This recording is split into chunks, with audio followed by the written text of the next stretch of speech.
Hello people, in this video we want to understand asthma. It is an obstructive lung disease. That means there is obstruction to the airway. So here you can see a normal airway, and in this they're showing you the asthmatic airway, where you can see first of all the muscles are tight, right? So there is narrowing and the lining is swollen, and also there is excess mucus. So this is asthma. Obstruction is there to the airway. So it is a chronic inflammatory condition. It is coming under obstructive pulmonary disease, as you can see. In this, there are many cells that play their role. Obviously, you have guessed it, mast cells, allergic reactions, etc. Right? So this is hyper-responsiveness. This will lead to episodes of wheezing. So this word you should not forget, wheezing, right? Episodes of wheezing. Breathlessness will be there. Tight chest and coughing, okay? And this will be early morning and before that, late night, okay? Night and early morning, this will be there.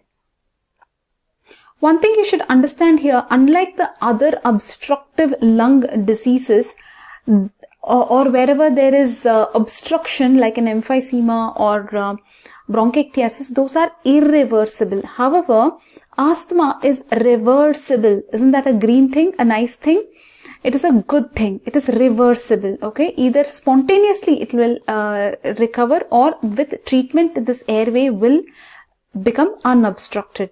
So basically asthma has been increasing because people are becoming more and more sensitive to all these pollutants.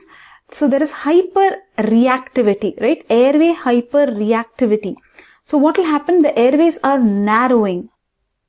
So blame allergy. So IgE is the one that you want to blame, right? So it is immunoglobulin E. That is the allergic response, right? So you don't know for what people are allergic to. It could be house dust, mites, pets, pests, fungi, lot of things, okay? So by a skin prick, you may be able to find out what these people are sensitive to, okay? So a skin prick test, just like your Mantoux test, tuberculin test, like that, they are going to insert allergens and find out to what these people are allergic to. So what are we looking at, people? Asthma. Now we are looking at pathophysiology, why exactly it happens. Allergic reaction, hypersensitivity, IgE is the mediator, okay? There is something called as aspirin sensitive asthma. So some people on ingestion of salicylates, they can have this. There is also something called as exercise-induced asthma. And there is, in these people, what do you see? In asthma, there will be airway eosinophilia, okay? Mainly it is allergic reaction, right? If there was some purulent or infection, there you can talk about neutrophil. But here we will just go with easy things, eosinophilia. And as this progresses, guys, if it is left as is, there can be fibrosis, okay? And that time, whatever you do, bronchodilate and all, it doesn't work. There will be a reduced response to those. Now, let us look at the clinical features of this guy who has this kind of obstructed airway. So, what will be the clinical features? We told you wheeze, right? Chest tightness, breathlessness and cough. You are supposed to say these 4 words. Wheezing, chest tightness, breathlessness, cough. And when is this more? In the night or early morning. So it can be induced because of exercise, right? It can be induced because of cold weather or exposure to allergens, pollutants. So these could be the triggers. We already spoke about these. Okay. Or even virus of upper respiratory tract. So you should rule out some things, differentials like nasal polyp, eczema, all this you have to rule out. You have to rule out eosinophilic granulomatosis with polyangiitis, all these things you have to rule out, okay? Let's look at the diagnosis, how to make a diagnosis of asthma. So, you will check the lung function, right? You will take the history and you will do lung function tests and other tests. So, lung function test, what will you see? FEV1 will be less and FVC also will be less, okay? Both of these will be less. Obstructive lung disease. So, but if you give bronchodilator, so there will be increase in FEV1 following administration of bronchodilator or glucocorticoids. This is very, very important. Okay, how to make a diagnosis of asthma. He is not able to bring out air, right? So his FEV1 was less. forced expiratory volume was less. Now what will happen? You will give a bronchodilator like salbutamol, terbutaline, etc., etc. And what will happen? Now his it's dilated, so the air will come out. So there is a 12% or a 200 ml increase in the FEV1 following the administration of bronchodilator or glucocorticoids. So this will tell you it is asthma, okay? Or increase in 20% diurnal variation, okay? FEV1 greater than 15% decrease after 6 minutes of exercise. So there is a decrease after exercise. So this also indicates asthma, right? Because asthma, one of the trigger is exercise. So what is FEV1? It is in 1 second the forced expiratory volume. Okay, this is very important. Peak expiratory flow. We only focus on FEV1. Look at this FEV1. So look at this FEV1 before bronchodilator and drug administered, it was this green line. Okay. Now after bronchodilator drug administered, it has become more. FEV1 has become more. See, volume expired is more after giving bronchodilator. This is called as reversibility test, is it? And look at this peak expiratory flow, how it is increasing. He is able to expire more, is it? 1 p.m., 2 p.m., 3 p.m., 4 p.m., 5 p.m. Anyways, guys, see this lung function still may be normal in some people. If you are suspecting asthma, you can just throw some challenges at them using some allergens, okay? And you can check the airway hyper responsiveness, okay? And you can do a skin prick test, find out what they are allergic to, like those tuberculin tests, etc. Multiple allergens at different places they will inject, and they will check the person what they are allergic to. Looks like this person is allergic to a lot of things. I see a lot of wheel and flare kind of a thing. Then you can try to detect the specific IgE, etc. Okay, chest X-ray could be normal. Then HRCT, you can do high resolution CT scan. Now how will you manage these people? Just tell them to avoid the allergen, na? As simple as that. But anyways, first let us look at the levels of asthma control. If they have symptoms less than twice a week, then they are controlled, right? And if they have normal lung function test, they are controlled. Let's go with this. So the normal lung function test is controlled. Daytime symptoms they don't have or less than 2 per week, then they are controlled. They have controlled asthma. If there is no limitation of activity, then they are controlled. If they have some if they don't have nocturnal awakening, then they are controlled, right? If they have no exacerbation, they are controlled. No need of a rescuer or reliever, then they are controlled. So then what is uncontrolled, people? So there is something here called as partly controlled or uncontrolled. Partly controlled or uncontrolled means actually,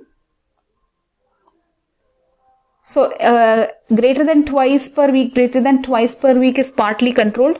Greater than 3 or equal or greater than 3 features, 3 or more features of partly controlled asthma is uncontrolled. Okay. So you have, what are the types of asthma, levels of asthma control? You have controlled asthma, partly controlled asthma, uncontrolled asthma. Looks like they are telling the patient to manage their own disease, avoid these aggravating factors, etc. You should not expose yourself to fungus, etc. They are saying. You have to stop smoking. Then, what are they saying?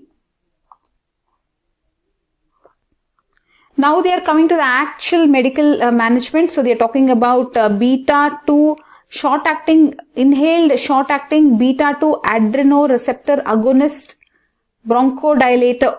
This much if you write off, it's great. Inhaled short-acting beta-2 adrenoreceptor agonist bronchodilator. That's all you want. Salbutamol, terbutaline. The short-acting beta-2 agonist salbutamol, terbutaline. Okay. And they have told how to use this with meter dose inhaler. How to use also. This is meter dose inhaler. This goes into the mouth. So you have to remove the cap, shake the inhaler, breathe out gently, and then you will place the mouthpiece in the mouth. See, first you should actually spray it away from you and check if it is working, okay? Then once you have breathed out, then you will press this and you will inhale, right? And you will hold the breath for 10 seconds. Okay? You have to inspire. Simultaneously, you will take this medication, salbutamol, terbutaline. Regular preventer therapy. Why are they giving steroids in these people? So that they are not overactive to these allergens, okay? So they give this even in allergy, right? Allergic bronchitis, etc. When people are just having a runny nose all throughout the year, just take one dose of steroid spray in the nose and probably you'll be fine for a whole month. At least that is the case for me, whenever my nose is overreacting, etc. Just one steroid spray and I'll be fine for months together. So what do they give for these people? Fluticasone. I'm taking fluticasone. Earlier I used to take this budesonide. But now I'm taking fluticasone. You can also take beclometasone. This is the one I'm taking, fluticasone. This is a nasal spray, not a meter dose inhaler, okay? Okay, then what else you'll do? They're telling how you should take it, etc. He can use it along with the beta-2 agonist if they have all these exacerbations, etc., etc. Add-on therapy. What is add-on therapy? LABAs, long-acting beta-2 agonists.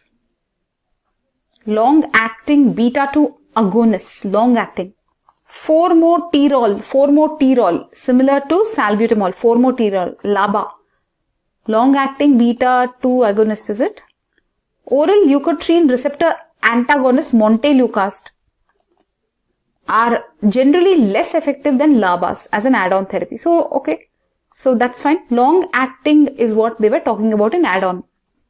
Now, in step 4, they're saying addition of fourth drug. What is this fourth drug?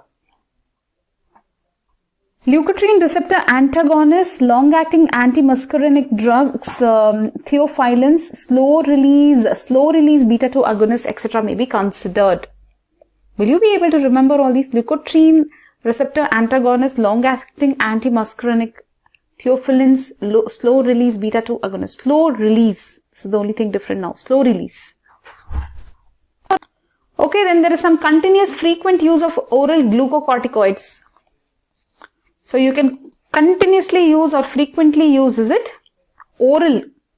But this you should be very careful because you will be immunosuppressed and you may catch other infections like tuberculosis, right? Let's move on. There's a lot of details here. Step down therapy. Once asthma is in control, you can titrate the glucocorticoid, okay, to the lowest dose. Guys, when I told you I'm using the steroid spray, nasal spray, that was only for the allergy, okay, and overacting nasal nose. Nothing to do with asthma. I really don't have asthma. Touch wood. Now, coming to exacerbations of asthma. So, what will happen? Some attack, some pollen, etc., etc. Some attack will happen and all the symptoms will increase, okay. So, there will be decrease in the lung function, inflammation of the airway will increase, etc. Sudden, some trigger will be there, like mouths, like alternaria, etc., etc. Now, what will happen? You'll have to give oxygen, humidified. You'll have to give high dose of bronchodilator. They are talking about ipratropium bromide, which they did not mention till now actually. So you give salbutamol and add to salbutamol ipratropium bromide. They seem to be talking about systemic glucocorticoids.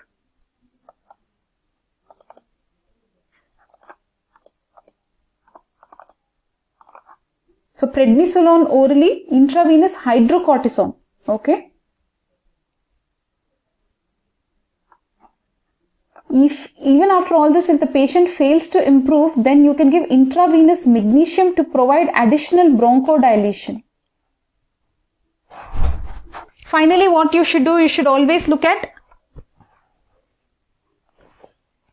one second, before that, aminophylline is there here, intravenous aminophylline also you can talk about. Finally, if nothing works now, you will do endotracheal intubation, etc. Airway, breathing, circulation, your ABCs, okay? Positive pressure, ventilation they're talking about. Look at this table here to know whether it is severe asthma or not. Look at this. Acute severe asthma, life-threatening features, near fatal asthma. Let's look at the fatal one. PaCO2 is raised. The partial pressure of carbon dioxide. PaCO2 is more. So these people will need mechanical ventilation, etc. Coming to life-threatening features, what will be the life-threatening features? Hypotension, raised PaCO2, oxygen saturation being less, partial pressure of oxygen being less, PEF is less than 33%. Silent chest, guys. Silent chest is an ominous sign, they said, right? Silent chest. And there's absolutely nothing you can hear of breath sounds. If there's cyanosis, yes, it's a bad thing, right? Delirium, coma, all that you will say. Acute severe asthma, PEF 33 to 50%. Heart rate is more. Tachycardia. Respiratory rate is more. This indicates to you that there is tachypnea. Inability to complete sentences. So you should be very careful whether it is an acute severe asthma or a life-threatening or near-fatal asthma. Okay. We have completed looking at bronchial asthma from Davidson textbook. Bye-bye. Guys, look at this asthma treatment. Okay, there's a nice chart here. So this part is where the asthma is diagnosed. They're going to treat. Okay. So first of all, they're starting with low-dose inhaled corticosteroids. Then they are adding long-acting beta-2 agonists. Okay, with the low-dose inhaled corticosteroids. Then if it doesn't work, then they are adjusting the dose of this LABA and inhaled corticosteroids, and also they are adding a fourth, another drug, that is LTRA, that is leukotriene receptor antagonist. Okay, or they will give sustained release theophylline. Okay, and LAMA, that is long-acting muscarinic antagonist. So they can consider some other therapy. If this also doesn't work, then they are considering high dose of inhaled corticosteroids and addition of a fourth drug, that is LTRA, sustained release theophylline, beta agonist tablet. Okay, that means they are going orally now with beta agonist, and LAMA, that is long-acting muscarinic antagonist. Okay, what is the example for We need examples for this, otherwise it will not register, right? LTRA, LAMA, examples tell. For LTRA, you can give this Montelukast. Okay. Montelukast for LTRA. For LAMA, you can give tiotropium. Tiotropium. Are you able to see? Tiotropium. Ipratropium is short acting. Okay. So tiotropium they are talking about. Ipratropium bromide is short, SAMA it is. LAMA if you want, tiotropium. Okay. So did you understand now? So LTRA you will give Montelukast. LAMA you will give tiotropium. Okay, are you able to see? Tiotropium. Okay. So where are we now? Now we have considered increasing the dose of everything and also adding a fourth drug. Okay. And finally only they are considering use of oral steroids. Finally only oral steroids will come. Okay. Till then only inhaled, and they were increasing the beta agonist to tablet, etc. But now steroids are becoming oral, so that you should understand. It's very bad to give this, right? Oral steroids, etc. Will make them immunocompromised. They can catch other diseases, so they should be very careful. Okay. You will refer them to specialists. Just one more thing pay attention to is this FEV1 we told you will be less, right? And it will increase after giving salbutamol, etc. So you should understand FEV1 is less in almost everything. It is less in asthma, it is less in chronic bronchitis, it is less in emphysema also, it is less. FEV1 is less. But the thing is the FEV1 will increase on giving salbutamol in the cases of asthma. So that will become for you, you will understand that it is asthma. Okay. So FEV1 is less in all conditions like asthma, chronic bronchitis, emphysema, etc. If you give salbutamol, etc., bronchodilator, it will increase more than like 200 ml, etc. Then you will know that it is asthma. Okay.